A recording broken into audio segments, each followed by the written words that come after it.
आज के सेशन में हम लोग बात करने वाले हैं वैद्युत क्षेत्र की तीव्रता के ऊपर। वैद्युत क्षेत्र की तीव्रता क्या है, ठीक है। इसके कुछ बेसिक कंसेप्ट के बारे में हम लोग देखेंगे कि वैद्युत क्षेत्र की तीव्रता क्या होता है। तो इससे पिछले वाला हम लोग क्लास में पढ़े थे वैद्युत क्षेत्र।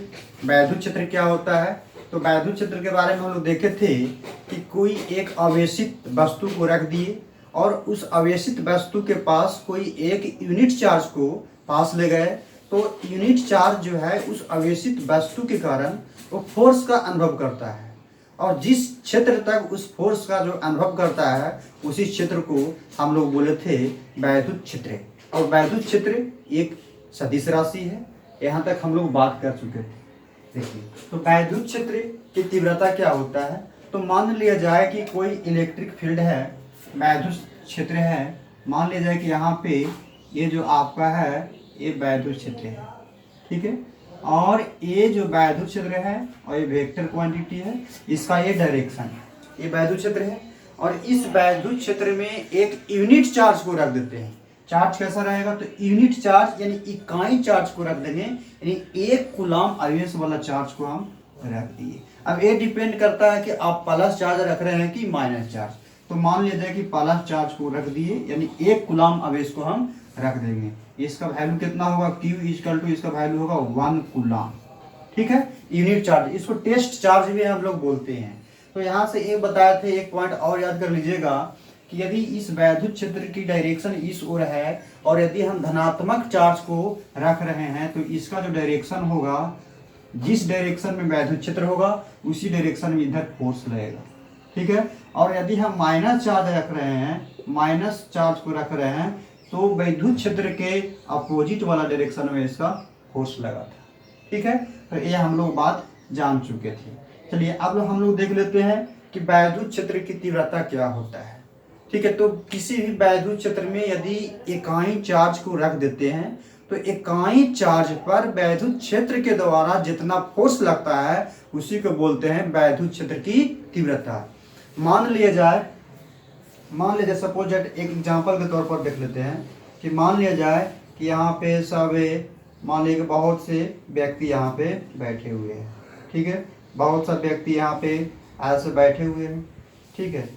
तो इस क्षेत्र में बहुत सा व्यक्ति बैठे हुए हैं और इस क्षेत्र में एक केजी वाला आदमी, बहुत छोटा आदमी यहाँ पे आ गया, ठीक है।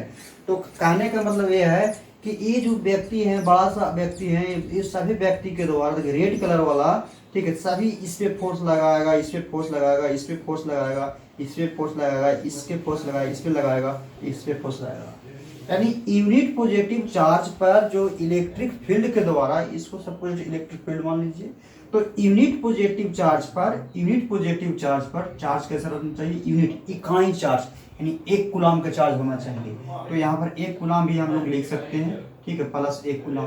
तो यूनिट पॉजिटिव चार्ज पर इस वैद्युत क्षेत्र के द्वारा, इस वैद्युत क्षेत्र के द्वारा जितना फोर्स लगाता है उसी को बोलते हैं वैद्युत क्षेत्र की तीव्रता। अर्थात बोले तो किसी वैद्युत क्षेत्र में कोई चार्ज को रख देंगे और वह चार्ज रहेगा पॉजिटिव चार्ज रहेगा, ठीक है। पॉजिटिव चार्ज को रख देंगे और उस पे जो वैद्युत क्षेत्र के द्वारा जितना फोर्स लगाएगा उसी को बोलेंगे वैद्युत क्षेत्र की तीव्रता। चलिए हम लोग देख लेते हैं इसका परिभाषा में क्या है। किसी वैद्युत क्षेत्र में वैद्युत क्षेत्र की तीव्रता इकाई आवेश पर लगने वाला फोर्स, तो किसके द्वारा, तो वैद्युत क्षेत्र के द्वारा लगने वाला फोर्स यानी लगने वाला बल को वैद्युत क्षेत्र की तीव्रता कहलाती है। और इसे ई से डिनोट करेंगे, वैद्युत क्षेत्र की तीव्रता जो है ई से डिनोट करेंगे, और यह एक वेक्टर क्वांटिटी और फोर्स भी वेक्टर क्वांटिटी है। तो यहाँ से हम लोग ये देख लिए कि वैद्युत क्षेत्र की तीव्रता। अब थोड़ा देख लीजिए, मान लिया जाए कि एक एग्जाम्पल ले लेते हैं, ठीक है। ये वैद्युत क्षेत्र की तीव्रता हो गया। मान लिया जाए कि एक एग्जाम्पल हम लोग ले लेते हैं फॉर एग्जाम्पल के लिए, कि यहाँ पर कोई चार्ज रखा हुआ है और इस चार्ज पे r डिस्टेंस पे एक कूलम का चार्ज ये प्लस लगा रखा हुआ है। तो इसके कारण, ये चार्ज के कारण वैद्युत क्षेत्र लगेगा, इस पे लगेगा। तो हम लोग कूलम्स के नियम में इलेक्ट्रोस्टैटिक्स फोर्स में क्या जाने थे कि F equal to K into Q1 into, और इस चार्ज को नाम धर दीजिए, एक कूलम है तो एक ही ले लीजिए, ठीक है, इसको Q2 रख लीजिए, छोटा सा Q नोट रख लीजिए, ठीक है, Q नोट और बटा में R स्क्वायर, ठीक है। इसको इलेक्ट्रोस्टैटिक्स फोर्स कहते हैं। अब देखिए प्लस चार्ज यदि फोर्स का अनुभव करेगा, फोर्स लगाएगा ए, ठीक है। अब देखिए यहाँ जो एफ लगेगा वो के का वैल्यू के रहने दीजिए और क्यू का वैल्यू क्यू रहने दीजिए, और यूनिट चार्ज है तो इसका वैल्यू 1 कूलम और बटा में R स्क्वायर। तो किसी बिंदु पर स्थित यदि कोई पॉइंट चार्ज है और इस बिंदु को नाम दीजिए P, यदि कोई P बिंदु पर स्थित यदि कोई पॉइंट चार्ज है तो इस पॉइंट चार्ज पर इस चार्ज के द्वारा प्लस क्यू चार्ज के द्वारा कितना फोर्स लगेगा, तो आपका ये हो गया F इक्वल टू के क्यू बटा में R स्क्वायर, के क्यू बटा में R स्क्वायर। अब देखिए यहाँ पर देखिए इसका मात्रक यदि देखें तो फोर्स इलेक्ट्रिक फील्ड इंटेंसिटी का यदि मात्रक देखें, वैद्युत क्षेत्र तीव्रता का यदि मात्रक देखें तब फोर्स का न्यूटन होता है और चार्ज का कूलम होता है, तो इसका मात्रक क्या हो गया, न्यूटन पर कूलम हो गया। इसका यदि डायमेंशन फार्मूला देखें तो सबसे पहले इसको स्क्रीनशॉट ले लीजिए, डायमेंशन फार्मूला की ओर हम लोग चलते हैं। चलिए ठीक है, तो ए आपका क्या एग्जांपल रहा कि यूनिट पॉजिटिव चार्ज के द्वारा कोई यदि चार्ज r डिस्टेंस पे है तो ए इनके बीच में लगने वाला इलेक्ट्रोस्टैटिक फोर्स के क्यू बटा R स्क्वायर। और यहाँ पे ऐसा भी हम लोग लिख सकते हैं 1/4 पाई एप्सिलॉन नॉट के का वैल्यू और क्यू बटा में R स्क्वायर, ठीक है। तो ये आपका रहा यूनिट पॉजिटिव चार्ज वाला, और ये भी इसको भी छाप लीजिएगा। अब जरूर देख लेते हैं dimension formula of electric field intensity. Electric field intensity का डायमेंशन फार्मूला क्या होता है, देखिए तो हम लोग अभी क्या देखें कि जो E इक्वल टू क्या होता है, फोर्स किस पे लगता है तो यूनिट पॉजिटिव चार्ज पर फोर्स लगता है, ये होता है। और इसका जो मात्रक देखें न्यूटन पर कूलम होता है। तो यदि E का हम लोग यदि डायमेंशन फार्मूला देखें तो फोर्स का क्या होता है, A में L T माइनस 2 होता है ये फोर्स का, और नीचे में क्या है चार्ज यानी Q है, तो Q इक्वल टू क्या होता है आई टी होता है, तो A और T इसका हो जाएगा।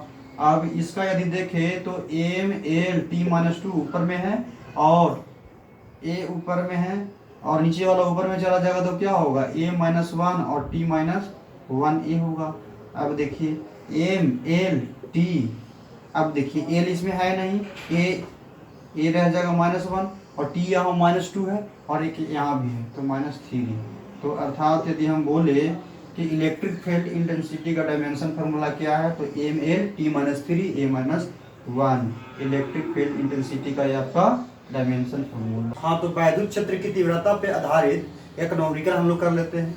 देखिए न्यूमेरिकल के तौर पर क्या है, 10 न्यूटन पर कूलम, 10 न्यूटन पर कूलम वैद्युत क्षेत्र की तीव्रता पर 140 ठीक है न्यूटन की फोर्स लगाती है, तो आवेश का मान क्या होगा। तो सबसे पहले तो वैद्युत क्षेत्र की तीव्रता, सबसे पहले वैद्युत क्षेत्र बना लीजिए, ये आपका वैद्युत क्षेत्र है और ये क्या है वैद्युत क्षेत्र, और इस पे जो है फोर्स लग रहा है 140 न्यूटन, यानी कोई चार्ज इस पे रखा होगा, कोई चार्ज मान लीजिए क्यू कोई चार्ज रखा होगा और इस पे फोर्स कितना लग रहा है भाई, तो 140 न्यूटन का फोर्स लग रहा है।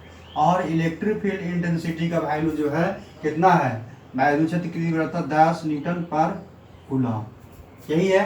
तो पूछ रहा है कि ये जो चार्ज का वैल्यू कितना था, ठीक है। तो हम लोग जानते हैं electric field intensity E equal to क्या होता है F/Q होता है, और यहाँ से इतना होता है, यहाँ से E का वैल्यू क्या दिया हुआ है, E का वैल्यू दिया हुआ है 10 न्यूटन पर कूलम और F का वैल्यू दिया हुआ है 140 न्यूटन। तो यहाँ से Q का वैल्यू पूछ रहा है, तो Q का वैल्यू इसके अनुसार हम देख लेंगे, E इसके अनुसार देखिए अकॉर्डिंग टू फार्मूला, ठीक है, इसके अनुसार देख लेंगे E बराबर F/y क्या होता है, Q होता है। अब देखिए यहाँ से E का वैल्यू दिया हुआ है 10, ठीक है, और F का वैल्यू कितना 140 और Q का वैल्यू निकालना है, यहाँ से Q इक्वल टू कितना हो जाएगा, 10 से 10 कैंसिल हो जाएगा, तो Q इक्वल टू 14 कूलम, यानी अर्थात यहाँ पे इसका वैल्यू कितना हो जाएगा, ये जो चार्ज का जो वैल्यू था, ये जो चार्ज का वैल्यू था 14 कूलम था। तो इस टाइप के आप लोग सवाल पूछ सकता है।